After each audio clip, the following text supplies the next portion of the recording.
Ako din si Leopoldo Catayo, taga Piamba, Sarangani Province.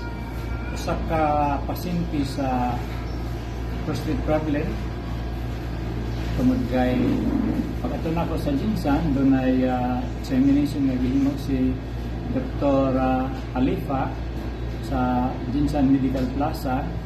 Usa na ang akong ipamati sumala sa iyang pag-cross-examine nga normal na siya, pero matod ba ni Doc, ato nang tambalan para dili ka mag-suffer sa sakit. Sakit.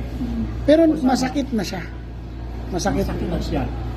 Tapos yung pag-ihi mo, ang pag-ihi ko lisod o sakit. Ikaduha, napaisikan tayo yung pag umiihi ka, sabi mo kanina, kailangan magpahinga ka muna. Opo, pagkatapos mag-ihi, magpahinga muna dahil sa nag-struggle ako sa sakit, no? Kaya parang ganun siya katindi. Kasi imagine mo, parang umihi ka lang, kailangan mo magpahinga, ibig sabihin masakit talaga. yun. Kung minsan pa nga, parang yung left side na testicle ko, ginakumot. Talagang masakit. Ang sinasabi ko nga, aray! Kaya matindi talaga ang sakit. Pag ganun ang binibigkas ng tao. Tama. Ganun po. Pero, dahil lang sa hindi umubra yung binigay ng doktor na mga antibiotics, no? Antibiotics yung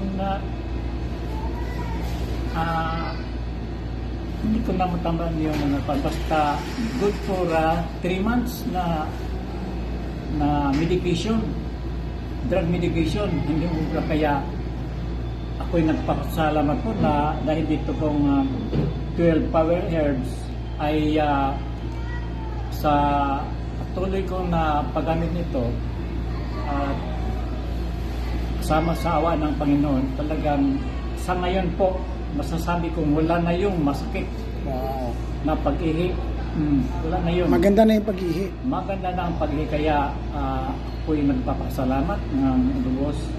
So yung sakit na sinasabi niyo sa testicle, nawala na rin yun. Yung parang ginakumot. Nawala na rin. Na parang bang ginakumot sa paano yun? sa Everyday siya sumasakit? Dati? Hindi po. Bigla-bigla na lang. May occasion po na parang talagang hindi naman sa dili or what. Pero yung pag-ihi talaga Hirap. talaga yun. Tapos Kasi simula nung nag-take ka nito, hindi na sumakit yung testicle na yun. simula na dito, dahan-dahan po siya nawawala, no?